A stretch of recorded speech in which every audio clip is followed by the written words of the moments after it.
तो फाइनली आप सभी को जिस वीडियो का बेसब्री से इंतजार था, तो फाइनली वीडियो आ चुकी है। जी हाँ दोस्तों, फाइनली कक्षा 11वीं के विषय हिंदी का आपका जो कल 7 जनवरी को जो अर्धवार्षिक का जो आपका जो पेपर होने वाला है, उसका जो क्वेश्चन पेपर वो मेरे पास आ चुका है। यहाँ पर आपका भाई आपको पूरा पेपर बताने वाला है, साथ ही उसका जो कंप्लीट सॉल्यूशन वो बताने वाला है। तो वीडियो बहुत ही ज़्यादा इंपॉर्टेंट, इसलिए वीडियो में लास्ट तक बने रहेगा, क्योंकि इस वीडियो में मैं आपको कक्षा 11वीं के विषय हिंदी का आपका जो अर्धवार्षिक का आपका जो कल 7 जनवरी का आपका जो पेपर होने वाला पूरा पेपर बताऊंगा और सॉल्यूशन भी। इसी बात पर अगर अभी तक आपने इस वीडियो को लाइक नहीं किया तो लाइक कर दीजिए, और चैनल पर अगर आप पहली बार विजिट करें चैनल सब्सक्राइब करके बेल आइकन को प्रेस कर लीजिएगा, क्योंकि यहाँ पर मैं आपको अर्धवार्षिक के बाद वार्षिक की भी तैयारी मैं ही करवाऊंगा। तो यहाँ पर ध्यान से देखिए, मैं आपको यहाँ पर 1 से 5 तक के जो क्वेश्चन है वो बाद में बताऊंगा। पहले मैं आपको 6 से 23 तक के जो क्वेश्चन है वो बताता हूँ, ठीक है। यहाँ पर आपको मैं आपके जो 2 नंबर 3 नंबर 4 नंबर 5 नंबर के जो क्वेश्चन है वो बताता हूँ। तो यहाँ पर आपके 2 नंबर से मैं स्टार्ट करता हूँ। तो यहाँ पर 2 नंबर के लिए सबसे पहला क्वेश्चन आपको पढ़कर जाना, जो कि आपको यहाँ पर मैं आंसर के साथ बता रहा हूँ। पहला क्वेश्चन आपको 6वें नंबर पे क्वेश्चन पूछेगा, मीरा कृष्ण की उपासना किस रूप में करती है, वो रूप कैसा है। तो यहाँ पर आपको ये 2 नंबर में क्वेश्चन पूछेगा। 6वां क्वेश्चन आपका 2 नंबर में पूछेगा कि मीरा कृष्ण की उपासना किस रूप में करती है, वो रूप कैसा है। तो इसका उत्तर आप लिखेगा, मीरा कृष्ण की उपासना पति के रूप में करती है, उनका रूप मन को मोहने वाला है, वे पर्वत को धारण करने वाले हैं, उनके सिर पर मोर मुकुट का सुशोभित रहता है, मीरा उन्हें अपना सर्वस्व मानती है, वे स्वयं उनकी दासी मानती है। ठीक है, तो आप इसका आंसर यहाँ पर नोट कर सकते हो। स्क्रीनशॉट लेना चाहते हो तो स्क्रीनशॉट ले लो, ठीक है। नेक्स्ट क्वेश्चन आपको इसके अथवा में पूछा जाएगा। इसके अथवा में आपको जो 6वां क्वेश्चन है उसके अथवा में आपको पूछा जाएगा, पिता के व्यक्तित्व किसी के विशेषताओं के उकेरा गया, कोई 2 विशेषताएं लिखना। तो पहली विशेषता यहाँ पर जो विशेषता है वो निम्नलिखित। पहला, पिताजी पूर्णतः स्वस्थ है, बुढ़ापे उन्हें कभी छुआ तक नहीं है, ठीक है। दूसरा, देश प्रेमी है, उनकी प्रेरणा पाकर ही कवि ने संविधानता का आंदोलन में भाग लिया है, ठीक। तो आप इसका स्क्रीनशॉट ले लीजिए। नेक्स्ट क्वेश्चन आपको 7वां क्वेश्चन पूछा जाएगा। 7वां क्वेश्चन आपको पूछा जाएगा, यहाँ पर आप नोट कीजिएगा। 7वां क्वेश्चन आपको पूछा जाएगा, छायावादी कविता की कितनी 2 विशेषताएं लिखिए। कितनी 2 विशेषताएं। तो पहली विशेषता यहाँ पर विशेषताएं निम्नलिखित है। छायावादी कविता की 2 विशेषताएं निम्नलिखित है। पहली, छायावादी काव्य में प्रेम और सौंदर्य की विशेष अभियोजना है। दूसरा, इस काव्य में कल्पना तत्व की प्रधानता है, ठीक है। 2 यहाँ पर तैयार कर लीजिएगा, बस आपको 2 ही लिखना है, पहली और दूसरी, ठीक है। स्क्रीनशॉट ले लीजिए, यहाँ पर आप इसका स्क्रीनशॉट लेना चाहते हो तो ठीक है।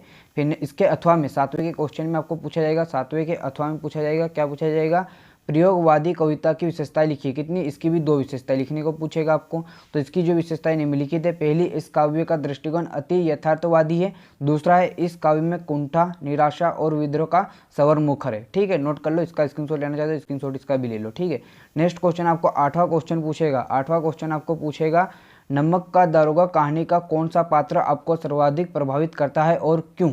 तो आप इसका कारण यहाँ पर आंसर आप देख सकते हो। हमें इस कहानी का पात्र वंशीधर सबसे अधिक प्रभावित करता है। वह ईमानदार, शिक्षित, कर्तव्यपरायण व धर्मनिष्ठ व्यक्ति है।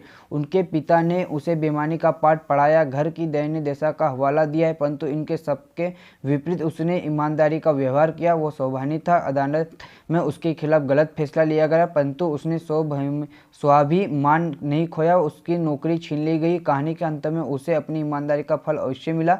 पंडित अलाउद्दीन ने उसे अपनी सारी जायदाद का स्थायी मैनेजर नियुक्त कर दिया। तो आपको यह 8वां क्वेश्चन पूछा जाएगा। इसके अथवा में आपको पूछा जाएगा, यहाँ पर आपको इसके अथवा में पूछा जाएगा, 8वें के क्वेश्चन के अथवा में पूछा जाएगा। यहाँ पर ये 8वां क्वेश्चन पूछा जाएगा, मियां नसीरुद्दीन के व्यक्तित्व की 2 विशेषताएं।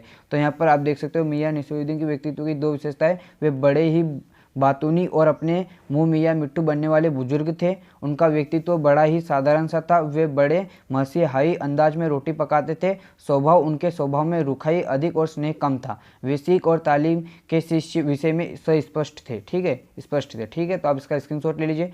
फिर 9वां क्वेश्चन आपको तैयार करके जाना है। 9वें क्वेश्चन में आपको पूछा जाएगा, नाटक और एकांकी में कितने 2 अंतर लिखिए। 2 नंबर का क्वेश्चन इसलिए 2 ही अंतर पूछेगा।